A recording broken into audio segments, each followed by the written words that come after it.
Cigarette, बीड़ी या तंबाकू की लत। पिता। केशव, यहाँ जली हुई बीड़ी कौन छोड़ गया है? केशव।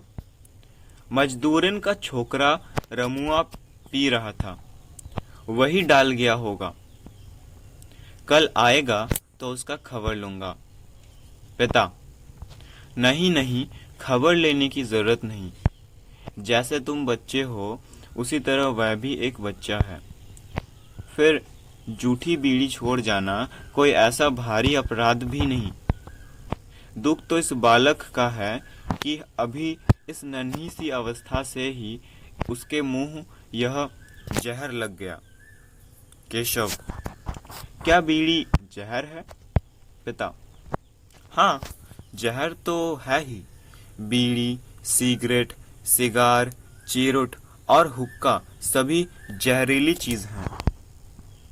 ये सब तंबाकू के पत्तों से बनती है और तंबाकू के पत्ते में एक प्रकार का जहर होता है जिसे अंग्रेजी में निकोटीन कहते हैं। केशव। यह कैसा जहर है? पिता। यह ऐसा जहर है कि केवल एक बूंद से ही बड़ी बड़ी बिल्लियों को 1 मिनट में मार डालता है और खरगोश इससे 3 मिनट में मर जाते हैं। मनुष्य के शरीर पर भी इसका बड़ा घातक परिणाम होता है। कई आदमी तो तंबाकू के पत्तों का काढ़ा शरीर भर में लेप करने से ही केवल 3 घंटे के अंदर मर गए हैं और कितने ही सैनिक युद्ध कार्य से बचने के लिए अपने पेट या बगल में तंबाकू का पत्ता बांधते और जानबूझकर बीमार होते देखे गए हैं। इसी से समझ सकते हो कि तंबाकू कैसी जहरीली चीज है। केशव। लेकिन पिताजी, तंबाकू तो बहुत से लोग पीते या खाते हैं, परंतु वे तो बीमार नहीं पड़ते और ना मरते ही हैं। पिता। बात यह है कि हर एक जहर की क्रिया उसकी मात्रा पर और मनुष्य के अभ्यास पर निर्भर रहती है। यदि अधिक मात्रा में एक बारगी सेवन किया जाए तो अवश्य इससे तत्काल मृत्यु हो जाएगी, किंतु थोड़ी थोड़ी मात्रा में अभ्यास बढ़ाकर नित्य सेवन किया जाए तो मृत्यु तो ना होगी, परंतु कुछ ऐसी स्थायी खराबियां शरीर या मस्तिष्क के अंदर पैदा हो जाएंगी जिनसे जीवन भर पीछा नहीं छूट सकता। उदाहरण के तौर पर अफीम को ही ले सकते हो। सब जानते हैं कि अफीम एक प्रकार का विष है। बहुत से लोग इसे अधिक मात्रा में खाकर प्राण गंवा चुके हैं, किंतु अफीमची इसे अपनी बंधी हुई मात्रा में रोज ही खाया करता है और फिर भी नहीं मरता। हाँ, उसका शरीर अवश्य सूख कर कांटा बन जाता है और उसका मस्तिष्क किसी दूसरी दुनिया में चक्कर लगाया करता है जिसे इस दुनिया के लोग पीनक कहते हैं। ठीक वही नियम तंबाकू के लिए भी लागू है। तंबाकू भी एक प्रकार का विष है और इसे भी यदि अत्यधिक मात्रा में एक बारगी सेवन किया जाए तो चक्कर, बेहोशी और अंत में मृत्यु तक उपस्थित हो सकती है, किंतु थोड़ी थोड़ी मात्रा में नित्य सेवन करने और अभ्यास बढ़ाने से मृत्यु तो नहीं होती, पर शरीर और मन का स्वास्थ्य सदा के लिए बिगड़ जाता है। केशव। तो क्या रोज तंबाकू पीने से शरीर में रोग पैदा हो जाते हैं? पिता। हाँ, अवश्य। कुछ रोग तो स्वयं इससे पैदा होते हैं और कुछ दूसरे रोगों के लिए शरीर में रास्ता खुल जाता है। केशव। कैसे? पिता। देखो, सिगरेट, बीड़ी, सिगार, चिरुट या हुक्का, चाहे जो पिया जाए, सब में केवल जलती हुई तंबाकू का धुआं ही पीना पड़ता है और यह जहरीला धुआं बारंबार अपने श्वास के साथ खींच खींच कर फेफड़ों में भरना होता है। सबसे पहले तो जहाँ जहाँ यह धुआं अंदर की दीवारों से छू जाता है वहाँ वहाँ प्रदाह अर्थात जलन उत्पन्न कर देता है, जिससे गले में पीड़ा, स्वर में भारीपन, सूखी खांसी, हफनी, दमा इत्यादि रोग पैदा हो जाते हैं। साथ ही ये प्रदाह युक्त स्थान उन तमाम छूतहे रोगों के लिए भी रास्ता खोल देते हैं जिनके कीटाणु हवा में नित्य उड़ उड़कर श्वास द्वारा अंदर पहुंचते रहते हैं और उन प्रदाह युक्त स्थानों में अपना अड्डा आसानी से जमा सकते हैं। इस प्रकार के छूतहे रोगों में क्षय का रोग सबसे भयंकर है। केशव: मैं समझ गया, तंबाकू बहुत बुरी चीज है। पिता: हाँ, परंतु अभी तुमने इसकी केवल थोड़ी सी ही बुराइयां सुनी हैं। इसका सबसे बुरा प्रभाव तो मनुष्य के स्नायु संस्थान पर पड़ता है। केशव: स्नायु संस्थान क्या चीज है? पिता: यह हमारे शरीर में एक प्रकार की अद्भुत तारबरकी है। तुम जानते हो कि जब कोई ज़रूरी संदेश दूर देश को भेजना होता है तब उसे चिट्ठी ना भेजकर तार से भेजते हैं। इसके लिए बहुत से बिजली के तार हमारे तार घर से दूर दूर के शहरों तक चारों ओर लगे हुए हैं, जिनके द्वारा हर जगह के समाचार हमारे तार घर में नित्य आया जाया करते हैं। ठीक इसी प्रकार के, किंतु इनसे बहुत सूक्ष्म और ऊंचे दर्जे के सजीव तार हमारे संपूर्ण शरीर में बिछे हुए हैं। इनका केंद्र अर्थात मुख्य तार घर हमारा मस्तिष्क है, जो हमारे मन का निवास स्थान भी है। यहीं से शरीर के प्रत्येक स्थान का संदेश इन्हीं सजीव तारों द्वारा बराबर आया जाया करता है, और यहीं से शरीर के संपूर्ण कार्य की व्यवस्था भी की जाती है। उदाहरण के तौर पर, यदि तुम्हारा हाथ किसी जलते हुए कोयले से छू जाए तो तुम झट हाथ को वहां से हटा लेते हो। वह क्यों? बात यह है कि जो तार या स्नायु मस्तिष्क से आकर तुम्हारे हाथ की खाल तक फैले हुए हैं, उन्होंने ज्यों ही उस जलते हुए कोयले को स्पर्श किया त्यों ही उसकी खबर मस्तिष्क तक पहुंचा दी। मस्तिष्क ने भी तत्काल उसी हाथ की मांसपेशियों तक जाने वाले तारों से मांसपेशियों की आज्ञा भेजी कि हाथ को वहां से हटा लो। निदान मांसपेशियां संचालित हुई और वह हाथ वहां से हट गया। यह सब कहने में तो बहुत समय लगता है, किंतु मस्तिष्क तक खबर पहुंचने और उसके आज्ञा अनुसार काम होने में क्षण भर का भी समय नहीं लगता। इसी प्रकार हम आँखों से जो कुछ देखते हैं, कानों से जो कुछ भी सुनते हैं, नाक से जो कुछ सूंघते हैं, जीभ से जो कुछ स्वाद लेते हैं और शरीर से जो कुछ छूते हैं, उन सब का ज्ञान इन्हीं तारों अर्थात स्नायुओं द्वारा हमारे मस्तिष्क तक पहुंचता रहता है। अस्तु, शरीर के एक छोर से दूसरे छोर तक फैले हुए इन्हीं तमाम तारों के समूह को स्नायु संस्थान के नाम से पुकारते हैं और तारों को स्नायु कहते हैं। हमारी संपूर्ण ज्ञान शक्ति और कार्य शक्ति इन्हीं स्नायुओं पर अवलंबित है। यदि किसी अंग के ये स्नायु काट दिए जाए तो वह अंग हमारे लिए मुर्दा सा हो जाएगा। जैसे यदि हाथ की ओर जाने वाले संपूर्ण स्नायु काट दिए जाएं, फिर हाथ चाहे जलकर राख ही क्यों ना हो जाए, किंतु हमें ना तो उससे पीड़ा होगी और ना हम हाथ को आग से हटा ही सकेंगे। यही हाल हमारे सब अंगों का है, चाहे वे बाहरी अंग हों जैसे हाथ, पैर, आँख, कान, नाक, मुंह इत्यादि, और चाहे वे भीतरी अंग हों जैसे हृदय, यकृत, पेट, प्लीहा, गुर्दे इत्यादि। सबकी क्रिया और ज्ञान शक्ति अपने अपने स्नायुओं पर भी अवलंबित हैं। मस्तिष्क को इन सब स्नायु समूहों का मूल स्थान अर्थात जड़ समझना चाहिए। यहाँ जो गुर्दा है वह स्नायुओं का भंडार है और उसी में हमारे सोचने विचारने की शक्ति, समझने की शक्ति, स्मरण शक्ति, इच्छा शक्ति, कल्पना शक्ति, आविष्कार बुद्धि और सभी प्रकार की बुद्धि तथा निश्चयों का निवास स्थान है। थोड़े में यह कह सकते हो कि हमारे स्नायुओं में ही हमारा जीवन है और उनके बिना यह शरीर बस हाड़ मांस का एक ढेर मात्र रह जाएगा। परंतु ये स्नायु होते हैं बड़े सुकुमार और सूक्ष्मग्राही। इन पर हमारे छोटे से छोटे कार्यों और आदतों का भी प्रभाव पड़े बिना नहीं रहता। अतएव स्वस्थ और सुखी जीवन बिताने के लिए इनकी बहुत संभाल करने की जरूरत है। केशव, तंबाकू का इन स्नायुओं पर क्या प्रभाव पड़ता है? पिता, तंबाकू इन स्नायुओं को कमज़ोर और कुंठित बना देती है। फेफड़ों में पहुंचकर तंबाकू का जहरीला धुआं पहले सीधे हमारे खून में मिलता है, जिससे हमारा खून शुद्ध और साफ होने के बजाय तंबाकू के जहर से भर उठता है। बाद में यह जहर खून के साथ साथ संपूर्ण शरीर में पहुंचता है, जिससे हर जगह के स्नायु संस्थान प्रभावित होते हैं और हर एक अंग की क्रिया एवं शक्ति पर आघात पहुंचता है। उदाहरणार्थ, फेफड़ों से होकर जब यह जहरीला खून हृदय में पहुंचता है, तब वहां के स्नायुओं को खराब करके बहुधा हृदय की दुर्बलता और धड़कन आदि रोगों को जन्म देता है। अधिक तंबाकू पीने वालों की यदि नाड़ी देखी जाए तो वह अनियमित रूप से चलती हुई जान पड़ेगी, जो इस बात की प्रत्यक्ष सूचना है कि हृदय का काम ठीक ढंग पर नहीं हो रहा है।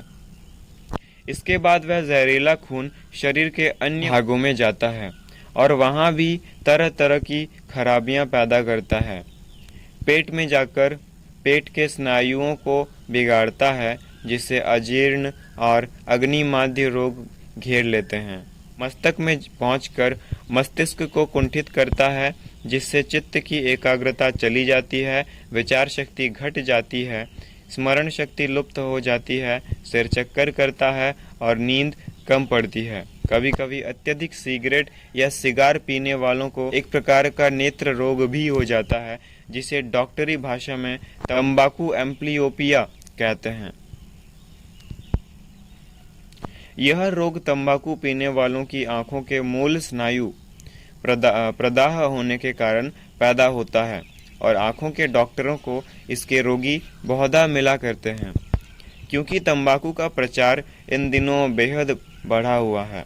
इसी प्रकार नाक, कान और जीभ के स्नायु संस्थान भी तंबाकू पीने से कुंठित और खराब हो जाते हैं, जिससे इन स्थानों की ज्ञान शक्ति धीमी पड़ जाती है। अर्थात सिगरेट, बीड़ी या तंबाकू पीने वालों को जीभ से बहुत हल्का स्वाद, नाक से बहुत हल्का गंध और कान से बहुत हल्के शब्द नहीं समझ पड़ते। हाथ और पैर भी इनके उत्तम रीति से काम नहीं करते। इसीलिए सुनते हैं कि अमेरिका के दफ्तरों में क्लर्कों की भर्ती के समय प्रत्येक व्यक्ति से पूछा जाता है कि वह तंबाकू तो नहीं पीता है, क्योंकि तंबाकू पीने वालों के लेख सुंदर नहीं होते। इसी प्रकार अंतर्राष्ट्रीय दौड़ की प्रतियोगिता में भाग लेने वाले भी प्रायः तंबाकू पीने की आदत महीनों पहले से छोड़ रखते हैं। कहाँ तक कहें, थोड़े में यह समझ लो कि शरीर का कोई भी ऐसा भाग नहीं है जो तंबाकू के जहरीले आघात से अछूता बचे। केशव: तो फिर लोग तंबाकू पीते क्यों हैं? पिता: यह तो मेरे लिए भी अब तक एक आश्चर्य ही बना रहा। मैं भी अब तक यह ठीक नहीं समझ पाया कि तंबाकू जैसी एक कड़वी, दुर्गंध युक्त और जहरीली वस्तु को लोग क्यों इस प्रकार अपने मुंह लगाने के लिए दीवाने बने रहते हैं, और क्यों इससे मुंह को गंदा करके स्वास्थ्य को नष्ट करने के हेतु अपनी गाढ़ी कमाई का पैसा इस प्रकार शौक से फेंक दिया करते हैं। कुछ भोले भाले आदमियों को यह कहते अवश्य सुना है कि तंबाकू पीने से या खाने से बादी पच जाती है, दांत की जड़ मजबूत होती है और दस्त साफ होता है, किंतु यह कोरी दंत कथा ही जान पड़ती है। कोई वैज्ञानिक प्रमाण इसके लिए नहीं है। फिर भी यदि मान लें कि यह बात सच है, तो क्या इस रत्ती भर गुण के लिए उसके पहाड़ जैसे दोषों को भूल जाना चाहिए? क्या बादी पचने और दस्त साफ होने के लिए कोई और अच्छा उपाय नहीं है? वास्तव में यह कोई कारण नहीं, बल्कि तंबाकू पीने का एक बहाना मात्र है। जब हम अपनी बुरी आदतों को छोड़ना नहीं चाहते, तब उनके लिए कोई ना कोई इसी प्रकार के बहाने बना दिया करते हैं।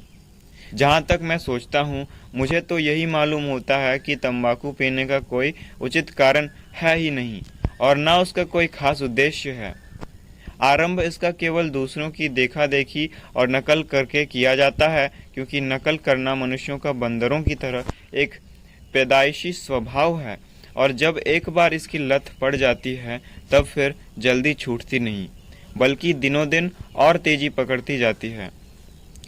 तुम्हें मालूम है कि बड़े बड़े अंग्रेजी शिक्षा प्राप्त अमीरों के यहाँ 200-200, 300-300 रुपये महीने तक की सिगार या चिरूट फूंक जाया करती है, और गरीबों के यहाँ भी चाहे खाने को न जुटे, किंतु रुपये 8 आने महीने की तंबाकू, सिगरेट, ज़रूर खर्च हो जाती है। यही कारण है कि तंबाकू के व्यापार से बहुत सी बड़ी बड़ी कोठियाँ खड़ी हो गई हैं और कितनी ही विलायती कंपनियां हमारे हाथ यह जहर बेचकर करोड़ों की रकम हम गरीबों की जेब से हर साल निकाल ले जाया करती हैं। ना जाने कितनी भूमि यहाँ तंबाकू की खेती में फंसी रहती है, जो यदि अनाज पैदा करने के काम में आती तो इस भूखे भारतवर्ष का बड़ा भारी उपकार होता। अस्तु, तुम देखते हो, तंबाकू से कलेजा फूंक कर हम अपना स्वास्थ्य तो नष्ट करते ही हैं, साथ में अपनी गाढ़ी कमाई का बहुत सा रुपया भी खोते हैं। इतना ही नहीं, इससे हम अपने जीवन की बहुत कुछ नैतिक पवित्रता को भी नष्ट कर बैठते हैं। केशव: कैसे पिता?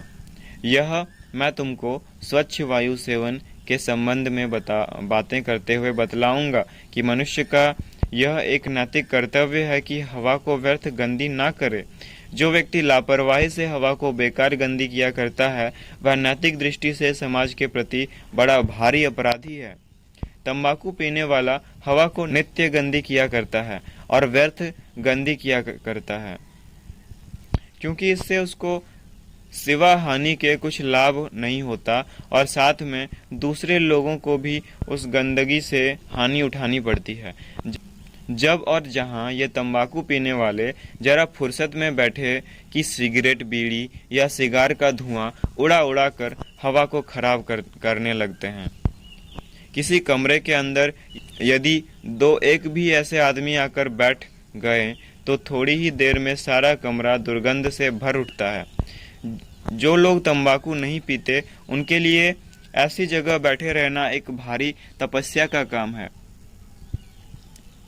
नाट्यशालाओं और सिनेमा घरों में इस प्रकार का अनुभव नित्य ही हुआ करता है। चारों ओर से बंद स्थान और सैकड़ों की भीड़ में जिधर देखो उधर ही सिगरेट, बीड़ी और सिगार रावण की चिता की भांति सुलग सुलग कर धुआं उड़ाती रहती है और अपनी दुर्गंध से हवा को भरती रहती है। रेलगाड़ियों से विशेषकर जाड़े की रात के समय तो यह दृश्य और भी बीभत्स हो उठता है। तमाम खिड़कियां बंद कर दी जाती हैं और फिर बिल्कुल बेफिक्री के साथ सिगरेट पर सिगरेट और बीड़ियों पर बीड़ियां फूंकी जाती हैं, जिससे सारा डिब्बा दुर्गंधपूर्ण धुएं से भर उठता है और थूक तथा खखार से सारी जमीन भी भर उठती है। बस फिर मानो वहाँ साक्षात नरक कुंड का दृश्य उपस्थित हो जाता है। किंतु तंबाकू के लती लोगों को इसकी परवाह नहीं होती। उनका मस्तिष्क स्वार्थंधता से इतना कुंठित हो जाता है कि उनको यह मालूम ही नहीं पड़ता कि उनकी इस गंदी आदत से किसी दूसरे को कष्ट होता है या नहीं। केशव: सच है पिताजी, मेरे दर्जे में भी 2-3 ऐसे लड़के हैं जो मास्टरों से छिपा छिपा कर बीड़ी पिया करते हैं। वे जब मेरे पास बैठते हैं तब उनके मुंह से बदबू आती है। पिता: बदबू तो आवेगी ही, तुम ऐसे लड़कों का साथ हरगिज मत करना। लड़कपन में ऐसे लड़कों के साथ से ही ये बुरी आदतें आ जाती हैं। इस प्रकार के लड़के स्वयं डूबते हैं और दूसरों को भी ले डूबते हैं। याद रखो कि तंबाकू का जहर बड़ों की अपेक्षा बालकों के शरीर को कहीं ज़्यादा हानि पहुंचाता है। केशव: यह क्यों? पिता: इसीलिए कि बालकों का शरीर पूरी तौर पर बना हुआ नहीं होता। उनकी हड्डियां मुलायम, मांसपेशियां सुकुमार और स्नायु तथा मस्तिष्क बिल्कुल कच्ची दशा में होते हैं। ऐसी अवस्था में यदि तंबाकू का जहर उसमें घर कर ले तो फिर इन सब की बाढ़ मर जाएगी। सब कच्चे ही रहकर मुरझा जाएंगे, हड्डियां नाटी और कमजोर रह जाएंगी, मांसपेशियां सुस्त और शिथिल पड़ जाएंगी तथा मस्तिष्क एवं स्नायु संस्थान मुरझाकर मुर्दा सा बन जाएगा। जिस प्रकार चाकू की चोटों को पीपल या बरगद के बड़े बड़े पेड़ तो आसानी से बर्दाश्त कर सकते हैं, किंतु एक पनपता हुआ पौधा उससे 2-1 क्षण के अंदर ही मर जाएगा। वही हाल एक पूर्ण वयस्क मनुष्य और छोटी उम्र के बालक के संबंध में तंबाकू का भी समझो। केशव: मैं समझ गया। आपकी बातों को सदा ध्यान में रखूंगा और ऐसी बुरी चीज़ों के पास तक कभी ना जाऊंगा।